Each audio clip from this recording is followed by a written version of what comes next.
अरे गुस्से में है फुल श्री राहुल, अरे गुस्से में है फुल श्री राहुल। हार गए जब मुकाबला हुआ बावला, दिल का गड़बड़ लगे मामला, संसद में लाते हैं जलजला, कुछ भी समझ ना आए। अरे भूल गए सारा अनुशासन, हंगामे का है संचालन, लिखता कौन है इनका भाषण, सामने लाया जा।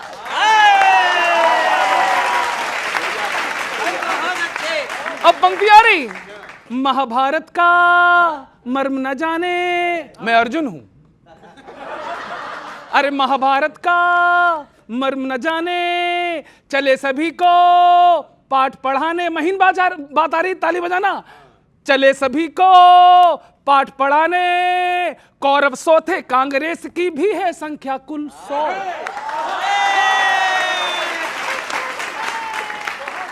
कौरव 100 थे, कांग्रेस की भी संख्या 100 है कुल।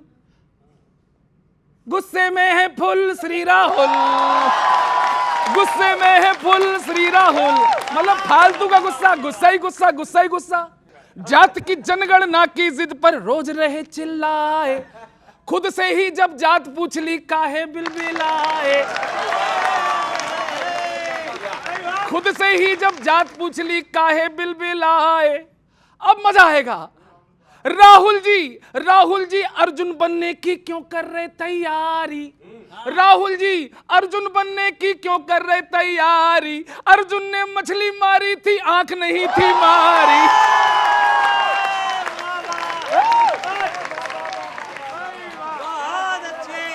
कितने ट्रेजिक इनके लॉजिक, कितने ट्रेजिक इनके लॉजिक, सुन के हो गई है दिमाग की बत्ती मेरी गुल। अरे गुस्से में है फुल श्री राहुल, अरे गुस्से में है full Shri Rahul. Cool down, संसद को शांति से चलने दीजिए। हाँ, आप मिडिल क्लास को हर बार ऐसी गच्चा। देश के फायदे वाला बजट है ये। 16 लाख करोड़ का बजट 48 लाख करोड़ पर खड़ा है। अब राहुल जी को तो 99 बढ़ा के 240 से नहीं पता है, तो 16 लाख करोड़ बढ़ा के 48 लाख करोड़ बढ़ाई कैसे बताएंगे? दूसरी बात, चक्रव्यूह की बात हो रही है। चक्रव्यूह पैदा कैसे हुआ?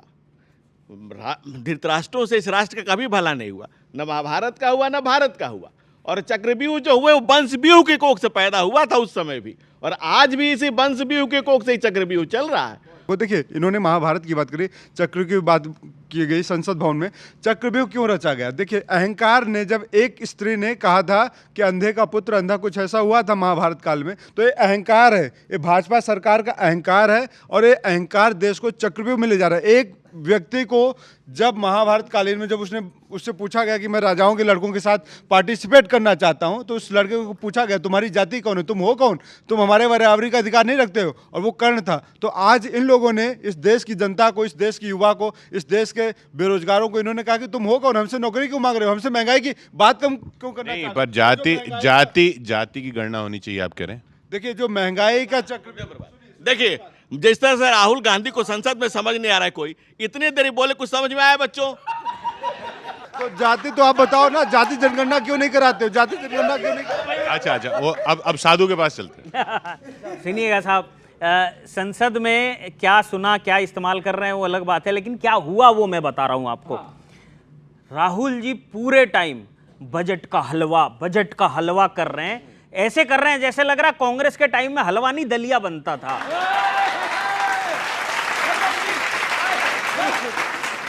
अब सुनिए साहब, राजनीति का स्वाद तो आपने भी कई साल चखा है, आप बजट के हलवे की बात कर रहे हैं। भाजपा ने पूरे विपक्ष का हलवा बना के रखा है।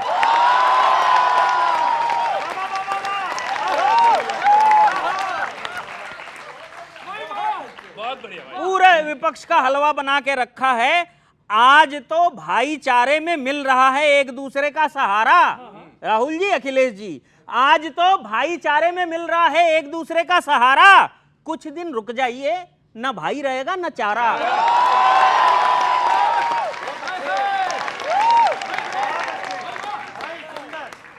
भाई रहेगा ना चारा। दोनों को दिन में तारे दिख गए, भाजपा ने ऐसा उत्तर दिया, अखिलेश जी ने मिलिट्री स्कूल की बात की, अनुराग जी ने सीधा कोर्ट मार्शल कर दिया। सीधा सीधा कोर्ट मार्शल कर दिया। राहुल जी संसद में कभी चक्रव्यूह की बात करेंगे, कभी शिव जी की बारात बताएंगे। बाई गॉड, अगर ओलंपिक में उठपटांग बातों का खेल हो तो सारे मेडल अकेले ही ले आएंगे।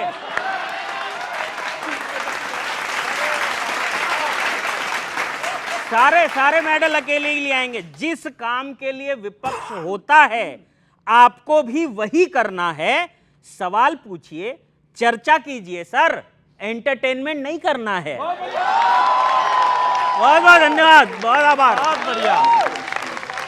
देखिए, असहमतियों का सम्मान लोकतंत्र है। हमारे पुरखों ने असहमतियों की फसल बोई है। ये लहलहाता हुआ लोकतंत्र उसी की बानगी है। हम तीसरी बार सत्ता में जीत करके आए हैं। आप तो अगर पुरखे इनके थे, पुरखे सबके एक थे।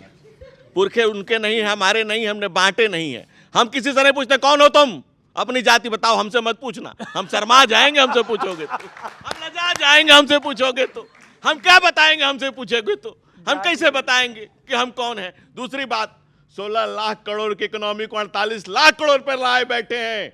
5 पीढ़ियों से जिनका रहा जलवा, उनको आज दिक्कत है खाने एक दूसरे का देख के हलवा। हाय हाय, क्या भाई बात। वाह, भाई वाह भाई। देखिए, थोड़ा पढ़े लिखे होने का यही फर्क है और ना पढ़े लिखे होने का यही फर्क है। जाहिर से सुनिए दे दिया। सुनिए, सर्टिफिकेट तो दिखाए नहीं।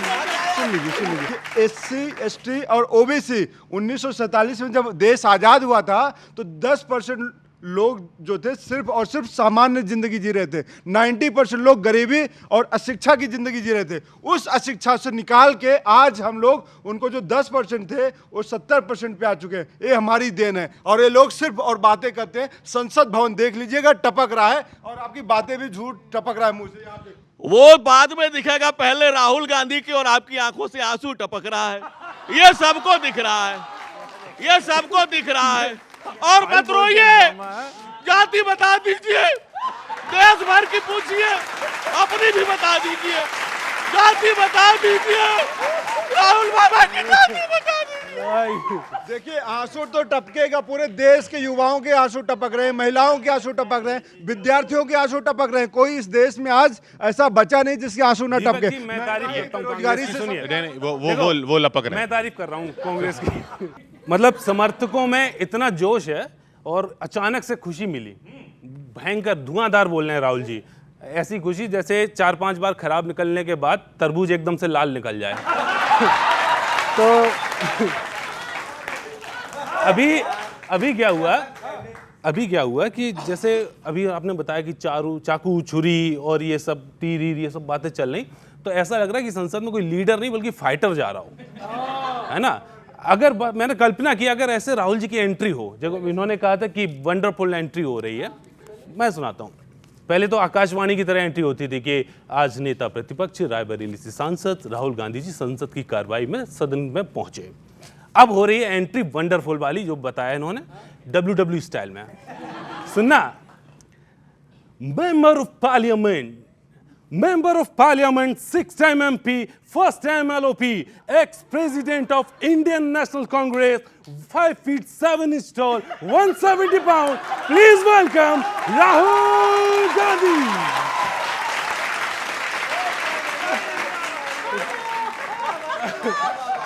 धन्यवाद। नहीं, वास्तव में राहुल जी वास्तव में एकदम से बदल गए। अभी कुछ दिनों पहले शूज ब्लॉगर भी बने थे, आपने देखा होगा। लोग फूड ब्लॉगर बनते हैं वो। देखो अब हुआ क्या, भाजपा वाले भी आश्चर्य में हैं सर, बड़े परेशान कि ये हो कैसे, कारण ढूंढ रहे हैं। मैं उन्हें कुछ कारण बताता हूँ, सुनिए। सीट बंटवारा जोड़ तोड़ गठ जोड़ जैसा खेलना उन्हें भी अब खेल आ गया है क्या, राहुल जी को। और एक फिल्म आई थी हिट, आपकी तारीफ कर रहा हूँ राहुल जी की, सुनिए कि सीट बंटवारा जोड़ तोड़ गठ जोड़ जैसा खेलना उन्हें भी अब खेल आ गया है क्या। और चकित हैं सभी देख राहुल जी की ग्रोथ को, राजनीति में भी 12th फेल आ गया है क्या। अरे सर, स्ट्राइक रेट बढ़ा 24 में अचानक से, कांग्रेस में भी क्रिस गेल आ गया है क्या? और मोदी योगी नड्डा जी भी सोच रहे होंगे अब कि बुद्धि का भी आदिवासी तेल आ गया है क्या? और बहुत बहुत धन्यवाद, बहुत बहुत धन्यवाद। और परिवार को ही कुर्सी देने वालों ये बताओ, परिवार को ही कुर्सी देने वालों ये बताओ, दलितों को आखिर क्या दिया कांग्रेस ने? दलितों को आखिर क्या दिया कांग्रेस ने? पार्टी हो या सरकार, लोकतंत्र होते हुए वंशवाद को ही सदा जिया कांग्रेस ने। और दलितों और पिछड़ों की हालत सुधारने का जिम्मा अब जाकर के लिया कांग्रेस ने। 70 साल बाद जिम्मा अब जाकर के लिया कांग्रेस ने। दलित क्यों दबे रहे, पिछड़े क्यों बढ़े नहीं? तो आपकी अपनी सरकारों में क्या किया कांग्रेस ने? आप भी तो बताइए। सबसे बड़ी बात, आज वर्तमान में हमारे जो अध्यक्ष हैं वो दलित हैं। वही तो कह रहे हैं, वो अब जाके ख्याल आया ना आपको। 70 साल इतने सालों में आप देखिए, नॉन गांधी फैमिली से भी डॉक्टर मनमोहन सिंह प्रधानमंत्री हुए अभी। वो सब ठीक है, नहीं, पर वो कह रहे हैं कि इतनी हालत ऐसी क्यों है? 70 आपको अब क्यों ख्याल आ रहा है जाति जनगणना, अब क्यों ख्याल आ रहा है उत्थान का? देखिए, मैंने आपको अभी आंकड़े बताए थे कि 1947 में हमारा देश आज़ाद हुआ और उस टाइम 7% और 10% के आसपास लोग थे, लेकिन आज दलित, पिछड़ा और ओबीसी जो है वो 70% ऊपर आ चुके हैं। मिडिल क्लास एक नया इस देश में डेवलपमेंट हुआ है, तो ये कांग्रेस की देन है। कांग्रेस 60 साल बाद याद आया, 60 साल बाद जागी है। इस देश के दलितों को दरी बिछवाया, पिछड़ों को पांवपोष समझा, और अब करिए क्या कि दलितों का उत्थान करेंगे। अरे भाई, तो बाबा साहब डॉक्टर भीमराव अंबेडकर को हाथ चुनाव हराने गोंदिया नेहरू जी हेलीकॉप्टर से क्यों चले गए थे? और सेटलमेंट करके उनको मंत्रालय में लाया, इस्तीफा दिलवा दिया उनसे। उन्होंने कहा था कि कांग्रेस कभी पिछड़ों का भला नहीं कर सकती, वो सिर्फ मुसलमानों के कल्याण की लगी हुई बाबा साहब के ऑनलाइन रिकॉर्ड लाइन है। दूसरा, काका कालेलकर की रिपोर्ट पर कौन बैठा रहा? नेहरू जी। ओबीसी के लिए मंडल आयोग की रिपोर्ट पर कौन बैठा रहा? इंदिरा गांधी। 1 घंटा 40 मिनट पार्लियामेंट में किसने खिलाफ में बोला? राजीव गांधी। अब बताइए, 5 पीढ़ियों से पाप किए जा रहे हो, 60 साल बाद कह रहे हो कि हम तो, हमारा रहा 5 पीढ़ियों तक जलवा और हमारे रहते तुम खा लोगे हलवा। और इस देश का आज पिछड़े का बेटा प्रधानमंत्री है, तो इनको पीड़ा क्यों हो रही है? क्योंकि देश भर से जाति पूछेंगे और अपनी नहीं बताएंगे।